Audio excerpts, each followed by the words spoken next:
Assalamualaikum teman-teman, saya Randy Ada, Sekilas IT.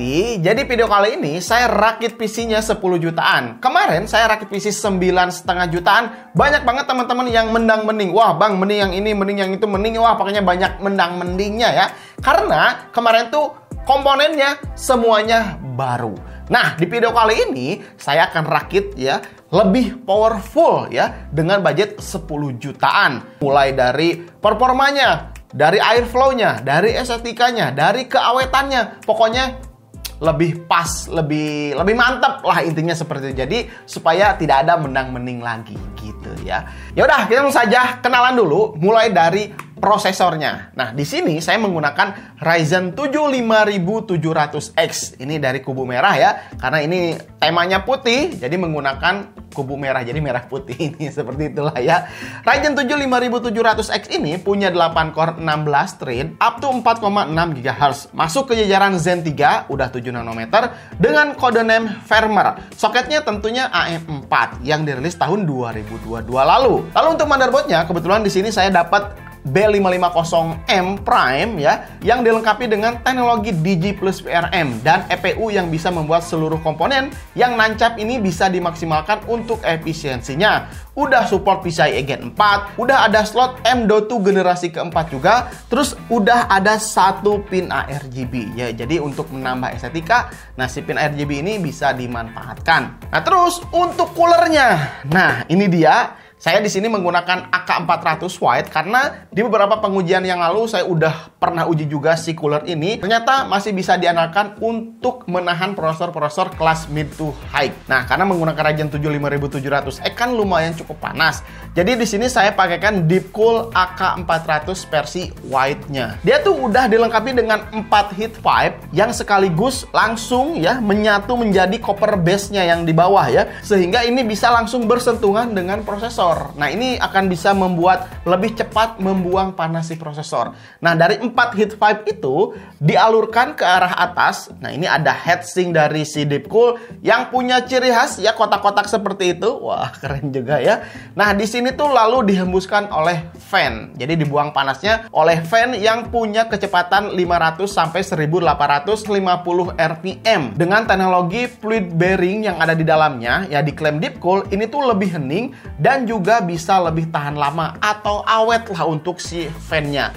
Jadi warnanya udah cantik putih, performanya udah baik, dan si fan-nya juga awet. Terus untuk memori RAM-nya, nah di sini dia ya.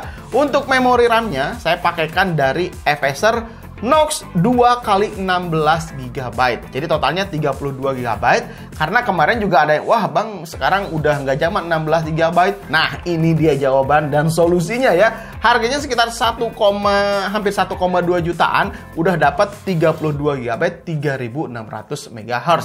Terus warnanya juga putih. Udah support sync dengan beberapa brand software motherboard juga ya. Jadi untuk estetikanya bisa nanti disesuaikan dengan si casingnya. Terus selanjutnya untuk storage. Nah ini paling penting banget ya. Karena ya si Mobo-nya udah ada M.2 Gen 4-nya. Terus prosesor juga udah support. Jadi di sini harus dimaksimalkan. Saya pakaikan XPG Gaming S50 Lite. Ini tuh NVMe udah generasi keempat. Jadi teknologinya udah bisa lebih kenceng ya. Untuk loading, booting, copy paste ya. Pakai NVMe generasi keempat udah ngebut banget. 512 GB udah lebih dari cukup untuk instalkan Windows, terus Premiere Pro, terus Office-nya ya. Terus game-game ringan lah seperti nanti ya, akan ada beberapa game saya instalkan di sini juga supaya bisa langsung dites gimana performanya gitu ya. Selanjutnya apalagi ya? GPU-nya. Nah, di sini saya tancapkan RTX 3060 dari Zotac 12 GB GDDR6 ya. Tentunya ini udah mendukung game-game next generasi. Jadi game-game yang akan datang tuh katanya membutuhkan VRAM yang cukup besar. Jadi ini udah bisa siap diandalkan. Terus untuk power supply. Nah, di sini saya pasangkan Deepcool PK550D 80 Plus Bronze Ini tuh udah punya sertifikasi 80 plus ya. Di web resminya Clear Result udah ada si PK550D ini. Jadi tertera di sana. Ditambah lagi udah memenuhi standar IRP Lot 6 internasional yang bisa menurunkan konsumsi energi secara keseluruhan. Sistem yang digunakan ini konfigurasinya DC to DC dengan 6 proteksi seperti SCP, OPP, OTP, OVP, OCP, UPP, dan yang paling penting ini tuh punya garansi 5 tahun ya. Jadi di Indonesia didistribusikan oleh PT Asia Raya. Yang tersedia di Indonesia ini yang 550 dan yang 650 watt. Terus yang terakhir casingnya tentunya. Di sini karena warnanya putih ya, saya cari-cari dapatlah si Deepcool CC360 ARGB. Jadi di sini tuh udah disediakan 3 fan ARGB, ya, 2 di depan, 1 di belakang. Jadi untuk airflow kalian bisa lihat di bagian depan ini untuk intake ya, udah disediakan 2 fan ARGB tadi, terus di belakang disediakan 1 fan lagi, ditambah ada beberapa titik untuk ventilasi tambahan dari atas power supply. Tuh,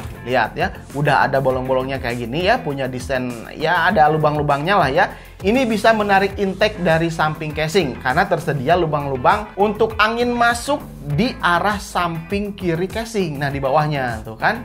Jadi, untuk airflow ini akan bisa membuat sehat komponen-komponen yang ada di dalamnya. Jadi komponen ini meskipun nanti bekerja dengan ekstra atau 24 jam non-stop gitu ya, dengan ditutup si casingnya, nah tetap ya airflow di dalamnya itu tetap terjaga karena intake dan exhaustnya tuh udah teratur lah ada di dalamnya. Jadi si komponen-komponen di dalam tuh bisa lebih adem. Tentunya kalau misalkan lebih adem, bisa lebih awet si komponennya. Gitulah harapannya ya. Oke, nah di sini ya, karena ini yang kemarin 9,5 juta semua komponennya baru, tapi masih menggunakan Ryzen 5500, PGA-nya RTX 3050-nya. Tapi kalau di sini, nah ini kebetulan ada beberapa komponen yang second. Mulai dari motherboard dan prosesor. Ini saya belinya second karena banyak banget yang jual ya di e-commerce tuh, apalagi di Facebook ya, di forum-forum yang bundling jual motherboard dan prosesor gitu ya. Dapatlah si Ryzen 7 5700 dan motherboardnya B550. Ini harganya saya dapat sekitar 3,3 ya, 3,4-an lah ya. Terus untuk GPU-nya ini Zotac RTX 3060, kata si penjualnya ini masih sisa garansinya sekitar 6-7 bulan lagi ya.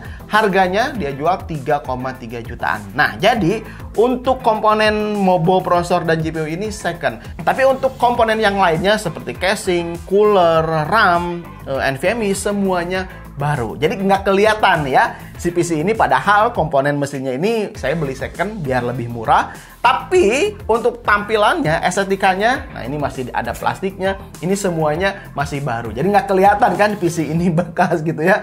Pokoknya estetikanya udah manis, cantik lah ya. Total keseluruhannya sekitar 10.300.000 atau 10.500.000 lah ya. Kurang lebih nanti saya akan simpan di layar supaya kalian bisa lihat total harganya. Oke, sekarang kita akan tes bagaimana performanya. Kita tes game, editing, live streaming, dan apapun lah itu ya. Kita lihat performanya seperti apa dan wattnya tuh berapa ya untuk PC-nya aja. Oke, sekarang kita lanjut ke pengujian pertama. Let's go. Oke, sekarang kita pengujian gaming ya. Pengujian ini dilakukan di ruangan non AC ya, dan semua casing dalam keadaan terpasang kedua set panelnya. Oke, game yang pertama PUBG Steam, resolusi 1080p, presetnya ultra dengan render scale 100 di mode training. Kita lihat ya, RTX 3060 udah terperas ya, performanya di 99%-an dengan suhu rata-rata 78 derajat Celcius. Watt GPU berjalan di 168 watt, ini naik turun, kadang tadi menyentuh 171 watt. Ya ini normal karena TDP 3060 12GB ini defaultnya di 170 watt.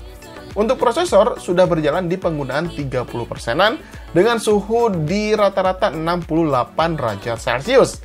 Wah, ini masih wajar ya. Dan si AK400 ini masih sanggup menahan panas si Ryzen 7 5700X. Ya, kalau gini mah ya, mantap. Nah, melihat FPS di sini nggak usah ditanya lagi, di atas 150 fps ya. Pakai monitor paling idealnya punya refresh rate yang 144 Hz ke atas. Pasti mulus pergerakannya ya kalau pakai PC ini. Oh ya, untuk wattmeter keseluruhan PC-nya aja ya, kalian bisa lihat di pojok layar. Game kedua, Apex Legends. Nah, PC ini memang dirakit untuk main game ini ya. Kita lihat gimana performanya. Resolusi masih sama 1080p, presetnya ultra, pokoknya mentok kanan ya. Penggunaan GPU udah terkuras juga. Watt GPU menunjukkan 158, 160 watt, ini naik turun ya. Terus untuk prosesor masih adem ternyata ya, di 67 sampai 69 derajat Celcius aja. Masih santuy ya. Cooler Deepcool AK400 di sini terlihat perkasa ya, bisa meredam panas si 5700X ini. Lalu untuk FPS, ya ini mah tinggi ya, 170-an, bahkan bisa menyentuh 200 FPS ketika frame gamenya ini nggak terlalu berat rendernya ya. Tergantung framenya, ini bisa naik turun si FPS-nya. Jadi aman lah, nggak akan terjadi drop FPS yang parah. Apalagi kalau nanti dipakai live streaming, aman. Kita akan coba nanti. Lanjut, game ketiga Horizon Zero Dawn. Ini masih sama 1080p, presetnya paling tinggi ya, Ultimate. Penggunaan GPU juga udah terkuras 99% ya. Terus wattnya juga di 156, 150-an lah ya. Untuk prosesor, usage-nya di sini agak naik ya, 50%-an. Karena game ini terbilang CPU bound gitu ya. Jadi, kerja prosesor ya lumayan berat. Tapi untuk suhu masih anteng ya, di 67, 68, ya naik sedikit lah ke 70 ya. Di sini terbukti ya, Deepcool AK400 ini ya masih bisa diandalkan untuk meredam panas si prosesor sekelas Ryzen 7 5700X. Untuk FPS di akhir benchmark ya, kita mendapatkan average 99 FPS. Pokoknya libas lah ya game-game berat ya. Lanjut, pengujian game next generasi. Nih, ini game berat ya, Cyberpunk 2077. Resolusi sama 1080p, presetnya high, dan semua ray tracing di-enablekan dengan DLSS Ultra Performance. Hampir masih sama seperti sebelumnya pengujian tadi ya. GPU ini sudah terperas performanya dengan suhu 70 derajat Celciusan. Untuk prosesor di sini agak naik sedikit ya, suhunya 70 derajat Celcius, dan konsumsi watt CPU juga menunjukkan naik 99 watt ya. Maklum memang ya berat juga game ini ya, jadi kinerja komponen cukup terkuras banget ya gitu ya. Namun hasil yang cukup baik, average FPS di akhir mendapatkan sekitar 87 FPS. Nah, untuk wattmeter di sini hampir menyentuh 300 watt ya, 299 untuk keseluruhan PC-nya aja ya, tanpa monitor. Kalian bisa lihat wattmeter di pojok layar. Tuh, segitu tuh. Lumayan ya. Lanjut, di sini pengujian sintetis ya, 3D Mark Fire Strike. All score kalian bisa lihat mendapatkan 21.246 poin. Wow, skor yang cukup tinggi ya untuk PC 10 jutaan di tahun 2023, khususnya bulan Agustus. Lalu di pengujian Time Spy juga mendapatkan all score 9.109, dan untuk Port Royal mendapatkan skor 5.132 poin. Cukup baik ya untuk skor si performa ray tracing-nya, karena untuk menyambut game-game di masa akan datang, ya performa ini yang nantinya bakalan diandalkan. Lalu tes Blender, ini masih ada pengujian ya, Project BMW 27 nih. Ketika menggunakan Ryzen 7 5700X membutuhkan waktu 2 menit 36 detik, dan untuk suhu si prosesor menyentuh 83 derajat Celcius. Wow, ini render berat juga ya. Si Deepcool AK400 ini ternyata masih sanggup dipakai untuk render-renderan, nggak sampai merah suhunya ya, si prosesor Ryzen 7 5700X-nya. Jadi AK400 mantap lah ya. Lalu ketika render pakai RTX 3060 membutuhkan waktu 28 detik aja. Selanjutnya kita akan tes live streaming di Facebook ya, menggunakan OBS, encodernya menggunakan hardware dari GPU si RTX 3060. Bisa dilihat ini smooth banget ya, nggak ada patah-patah. Suhu CPU dan GPU juga aman. Kalian bisa perhatikan di layar karena saya record langsung pas streamingnya ya. Jadi tidak ada telat render, tidak ada bug, pokoknya aman lah ya. Tuh lihat, kalian bisa lihat nanti hasil pengujiannya, linknya akan simpan di bawah ya. Terakhir kita tes editing, project video sekilas IT seperti biasa ya, footage-nya dari kamera Sony 6400, resolusi 1080p, 120 fps, masih lancar playback-nya, ditambah efek teks, layer, animasi juga masih tetap lancar. Jadi untuk kebutuhan editing ya, seperti video-videonya Sekilas IT, ini udah sangat cukup sekali. Terus untuk render, kita akan melakukan tes render ya. File size-nya ini 1,6 GB. Durasi video kurang lebih 20 menitan. Membutuhkan waktu sekitar 10-11 menitan aja. Kalian bisa lihat ya, untuk tepatnya saya akan tampilkan di layar. Tuh, gitu kan. Gimana kan? Ngebut. Nah, gimana menurut kalian setelah tadi melihat performanya? Menurut saya sih jauh lebih powerful ya dibandingkan 9,5 jutaan di PC rakitan yang sebelumnya. Ya memang itu komponennya semua baru, di sini ada second-secondnya sedikit aja, tapi performanya tuh jauh banget lah ya. Dari prosesornya, dari GPU-nya juga jauh banget. Terus wattnya beda-beda dikit lah. Ini memang lebih boros ya, karena memang performanya juga jauh lebih meningkat gitu ya. Terus untuk estetika, nah kalian udah bisa lihat ini bisa disetting RGB ya, bisa diganti warnanya, fan-nya udah bawaan dari casing gitu ya, tinggal bisa disetting pakai software motherboard ini bisa, atau juga bisa dipijit-pijit di sini juga tuh bisa gitu ya. Jadi sesuaikan dengan kebutuhan. Untuk memori RAM-nya ini belum saya setting ya, tapi tadi di Birol kan udah disetting juga, warnanya bisa disamain. Terus untuk airflow, nah tadi juga udah dites juga ya, gimana ketika kondisinya dalam casing. Terus si penutup side-nya ini ada tempered glass ya, kita tancapkan di sini, belakangnya juga kita pasang juga, tapi tetap ya si komponen di dalamnya tuh masih tetap terjaga suhunya. Apalagi si prosesor, adem pisan atulah ya kayak tadi mah ya. Nah, gara-gara si Deepcool AK400 White ini gitu ya, harganya cuma 400 ribuan, tapi bisa menahan prosesor sepanas Ryzen 7 5700. Bahkan 5800 juga masih kuat pakai ini gitu ya. Apalagi kalau sekelas Ryzen 3 atau Intel Core i3 udah kedinginan pasti pakai ini ya. Pokoknya segitulah ya, semuanya udah terjaga aman dan lebih powerful dibandingkan rakitan PC yang kemarin harganya beda 1 jutaan tapi performanya jauh meningkat. Oke, gitu aja teman-teman, mudah-mudahan video ini bisa bermanfaat untuk kalian. Jangan lupa like dan share video-video dari Sekilas IT. Assalamualaikum warahmatullahi wabarakatuh. Salam teknologi.